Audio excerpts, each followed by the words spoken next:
Bienvenue dans cette séquence. Dans cette séquence, nous allons parler de l'introduction aux fonctions de filtrage et au contest dans Power BI. La première question, pourquoi comprendre les contests et les filtrages dans Power BI? Dans Power BI, les calculs ne donnent pas toujours les mêmes résultats. Ça, c'est ce que vous devrez comprendre déjà, préalable. Le résultat dépend du contexte dans lequel le calcul est effectué. Par exemple, le chiffre d'affaires total peut être de 100 000 $, mais pour un client spécifique, il peut être de 5 000. Pour une catégorie spécifique, il peut être de 200 000 $. Donc, le calcul est le même, mais les résultats changent selon le contexte des filtres. C'est-à-dire quoi? C'est-à-dire, nous avons un chiffre d'affaires de 100 000 $. Et lorsqu'on applique le contexte des filtres, pour chaque client par exemple, lorsqu'on clique sur les clients Kermelis, le client Kermelis a un montant spécifique. C'est comme on a dit ici, un client Kermelis peut avoir 5 000.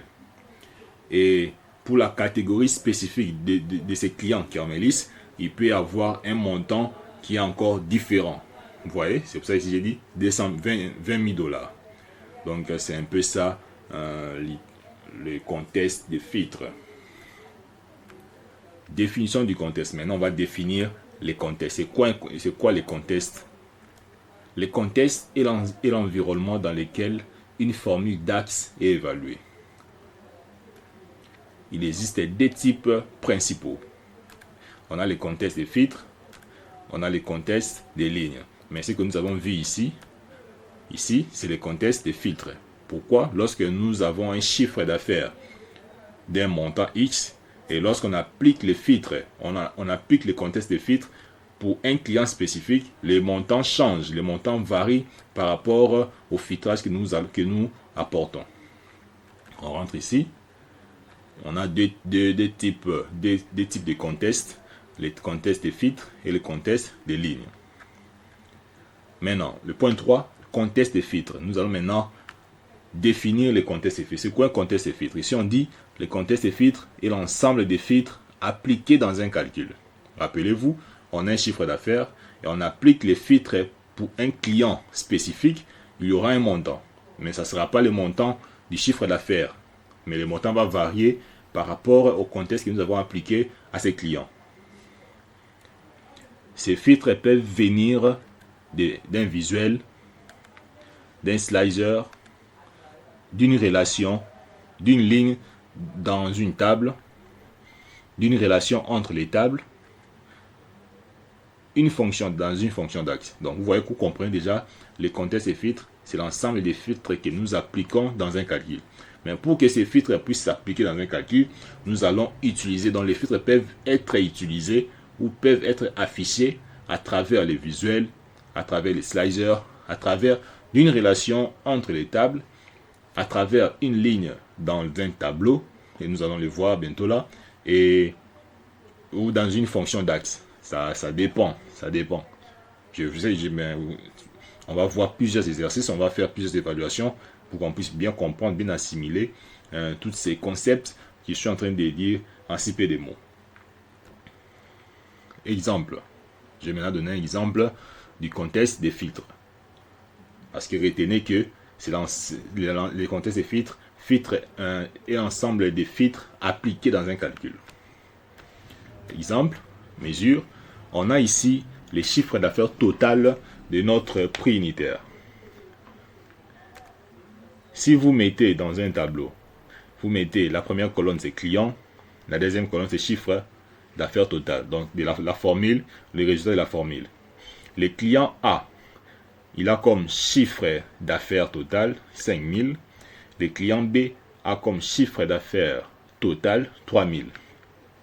Power BI applique automatiquement un filtre. Pour le client A, filtre est égal client est égal à A. Pour le client B, filtre est égal client B. Donc, c'est le contexte des filtres. Donc, le contexte des filtres, c'est l'ensemble, je vais retourner ici, c'est l'ensemble des filtres appliqués dans un calcul. Quel est le calcul que nous avons appliqué? Nous avons appliqué ces calculs ici. La somme, les chiffres d'affaires total de nos clients.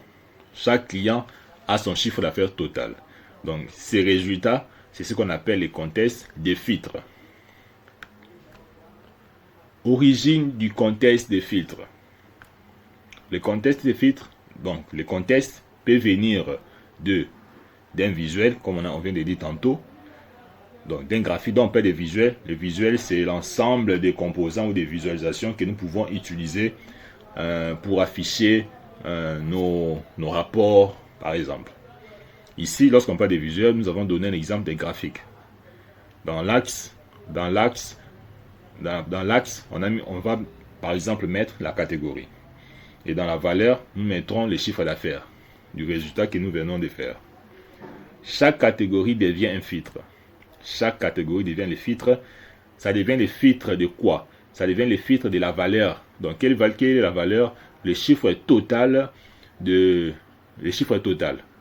Et pourquoi nous disons que la catégorie devient un filtre? Parce que lorsque nous allons cliquer sur une catégorie, les chiffres d'affaires va varier, va changer.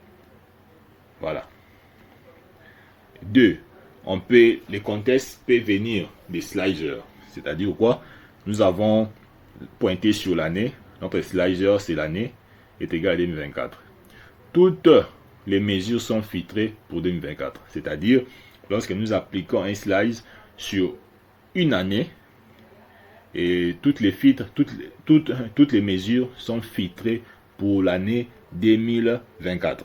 On va faire des exemples pour qu'on puisse mieux comprendre tout ce que je suis en train d'évoquer ici.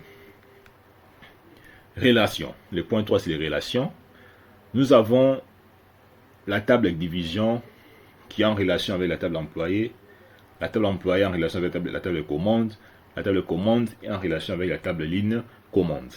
Si vous filtrez division est égal à IT, Power BI filtre automatiquement toutes les tables liées. C'est-à-dire quoi? Lorsque nous avons besoin de filtrer sur les divisions, sur la table de division, on dit que la division doit être égale à la division IT. Power BI, qu'est-ce qu'il fait? Power BI va automatiquement filtrer sur la table qu'on a pointée. Vous voyez? Le contexte des lignes. Row contexte. Définition. On a fini avec le contexte des filtres. On a compris le contexte des filtres. Et maintenant, on va définir le contexte des lignes. Le contexte des lignes, ici, nous disons, est utilisé quand Power BI calcule ligne par ligne. Lorsque Power BI calcule ligne par ligne. Utilisé avec SumX, filter, add column. Je reprends la lecture. On dit le contexte des lignes est utilisé quand Power BI calcule ligne par ligne. Et pour que Power BI puisse calculer ligne par ligne, nous allons utiliser les fonctions. La fonction SumX, la fonction filter, la fonction add column. Il y en a plusieurs, mais j'ai juste répertorié ces trois fonctions pour bien illustrer. Exemple maintenant. La table ligne commande. Voilà. Ici, nous avons la première colonne, c'est le produit. La deuxième colonne, c'est la quantité. La troisième colonne, c'est les prix. Les produits A comme quantité 2. Et son prix unitaire, c'est 10. Le produit B a comme quantité 3. Et son prix unitaire, c'est 20. La mesure que nous allons appliquer dans ces cas. On a besoin des chiffres d'affaires. Donc pour savoir les chiffres d'affaires, il faudrait multiplier la quantité fois les prix unitaires, ou fois les prix. Voilà, ici on fera SumX, on précise la quantité, on les multiplie par les prix unitaires par exemple. Power BI calcule comment? Voilà comment Power BI calcule. La première ligne, 2, donc la quantité c'était 2, pour le produit A c'était 2, va multiplier fois 10, ça donne 20. Pour la deuxième ligne, 3 fois 20, ça donne 60. Et le total, c'est 80. SumX crée un contexte de lignes. Je reviens ici. Pourquoi il crée un contexte de ligne? Ici, dans la définition, nous avons dit le contexte de ligne est utilisé quand Power BI calcule ligne par ligne. Dans notre cas ici, et pour calculer ligne par ligne, il va utiliser les fonctions ci-après. SumX, filter, add column. Par exemple, ici, nous avons ces cas-ci. On a ligne par ligne. Le Power BI va commencer à calculer d'abord la première ligne qui est le produit A. Il va faire l'addition, il va additionner, il va multiplier plutôt 2 fois 10, ça donne 20. 2 fois 10 et puis 3 fois 20, ça donne 60. Et le total, ça sera à 80. Et le fait que ça donne ces résultats, automatiquement, il faudrait savoir ces résultats, c'est ce qu'on appelle les contextes des lignes. Je pense que vous avez compris. On continue. La différence entre Sum et SumX. Sum, voilà la formule, additionne simplement une colonne. Donc, Sum additionne simplement une colonne. SumX, vous voyez, quantité fois prix unitaire et calcule ligne par ligne, puis additionne. Donc, il calcule ligne par ligne et puis il additionne. Voilà la différence entre Sum et SumX. Fonction de filtrage principale. Ces fonctions permettent de modifier le contexte des filtres. Calculate. Donc, c'est les fonctions que je vais énumérer maintenant. Ce sont ces fonctions qui modifient le contexte des filtres. On a d'abord calculate. La fonction calculate, c'est la fonction la plus importante en DAX. Donc, il est vraiment impératif de maîtriser, de comprendre la fonction calculate. C'est très important. Et cette fonction nous permet de modifier les contextes des filtres. Voilà. Donc, si nous avons besoin de modifier les contextes des filtres, utilisez calculate. Exemple, j'ai un exemple ici, j'ai donné chiffre d'affaires de Kinshasa. Ici, on appelle la fonction calculate. Et on a déjà notre chiffre d'affaires total que nous avons déjà réalisé avec vous. Et maintenant, on a besoin de filtrer sur la ville de Kinshasa. Donc, on a besoin de savoir les chiffres d'affaires de la ville de Kinshasa. Voilà comment est-ce qu'on peut utiliser les filtres. On peut utiliser calculate pour modifier les contextes des filtres. La deuxième fonction, c'est filter. Permet de filtrer avec une condition. Ça me rappelle encore les langages SQL. Lorsque on travaille avec, par exemple, le langage SQL avec SQL Server, par exemple, lorsqu'on a besoin de mettre des conditions, on utilise where. Where, ça nous permettait de filtrer avec condition. Donc, c'est presque la même chose avec filter ici. Donc, filter, ça permet de filtrer avec une condition. Exemple, on a besoin de savoir quel est l'employé qui a le salaire qui est supérieur à 1000. On va utiliser filter. All supprime les filtres. Donc, si nous avons besoin de supprimer les filtres, on va utiliser la fonction all. Et, par exemple, on a besoin de chiffre d'affaires global. On fait calculate. On appelle notre chiffre d'affaires total. Et nous n'avons pas besoin d'afficher ou nous avons besoin de supprimer les clients.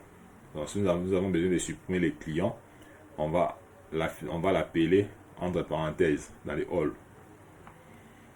Donc, c'est-à-dire ignore, donc Power BI ignore la fonction all ignore les filtres clients lorsqu'on les précise dans les paramètres. On a remove filter, supprime les filtres spécifiques. Exemple, donc si nous avons besoin de supprimer un filtre spécifique, on va toujours l'appeler entre les parenthèses. On a aussi all except, supprime tous les filtres sauf un, c'est-à-dire quoi? On donne un exemple. On a besoin de supprimer, on n'a pas besoin de supprimer tous les filtres comme on a fait avec les clients. On a besoin de les supprimer dans juste la colonne, une colonne spécifique. Par exemple, la division. On a la table employée à plusieurs colonnes. On a les noms, la fonction, la division, ainsi de suite. Mais nous avons besoin de supprimer dans la table employée seulement la division. Et voilà comment on peut le faire avec la fonction all except. Exemple ici, exemple 7, exemple concret avec votre modèle. Donc, après cette introduction, cette vidéo introductive, nous allons faire des exercices, des exemples, afin qu'on puisse comprendre, qu'on puisse bien assimiler toutes les théories que je suis en train d'évoquer ici. Conclusion pédagogique. Concepts les plus importants en DAX et les contextes. Les concepts les plus importants en DAX et les contextes. Ça, il faudrait vraiment garder ça à cœur. Ici, après, on dit les contextes déterminent les résultats d'un calcul. Donc, c'est les contextes qui déterminent les résultats d'un calcul. Comment? On a un chiffre d'affaires de 100 000 $. On a besoin d'appliquer un filtre sur les clients X. Tu voyais déjà, les résultats vont changer par rapport au contexte. Il faudrait vraiment bien assimiler ça. Sans comprendre le contexte, il est impossible de maîtriser Power BI. Voilà, c'est clair. Les fonctions comme calculate, filter, all permettent de contrôler ces contextes. Maintenant, vraiment, je vais vraiment on va parler, dans Power BI, il y a plusieurs fonctions. Il y en a plusieurs. Mais dans cette séquence, donc je vais faire même 10 vidéos comme ça, pour expliquer ou enseigner les fonctions de filtrage et les contextes. On va faire des exemples. Et sachez que dans les fonctions de filtrage et de contexte, nous avons plusieurs fonctions. Fonctions clés de contexte. Maintenant, je vais vous énumérer les fonctions clés de contexte. On a calculate, on a calculate table, on a filter, on a keep filter, on a all selected, on a all except, on a values, on a distinct, on a related table, on a user relationship, on a cross filter, on a trace. Voilà un peu. Donc, on va faire plusieurs exercices avec ces fonctions afin qu'on puisse maîtriser, comprendre comment on peut utiliser ou faire appel à ces fonctions dans un cas. Voilà un peu la vidéo d'introduction. Je pense que cette vidéo vous a plu. On se voit à la vidéo précédente. On attaque directement avec les exercices afin qu'on puisse bien assimiler tout ce que je viens de dire.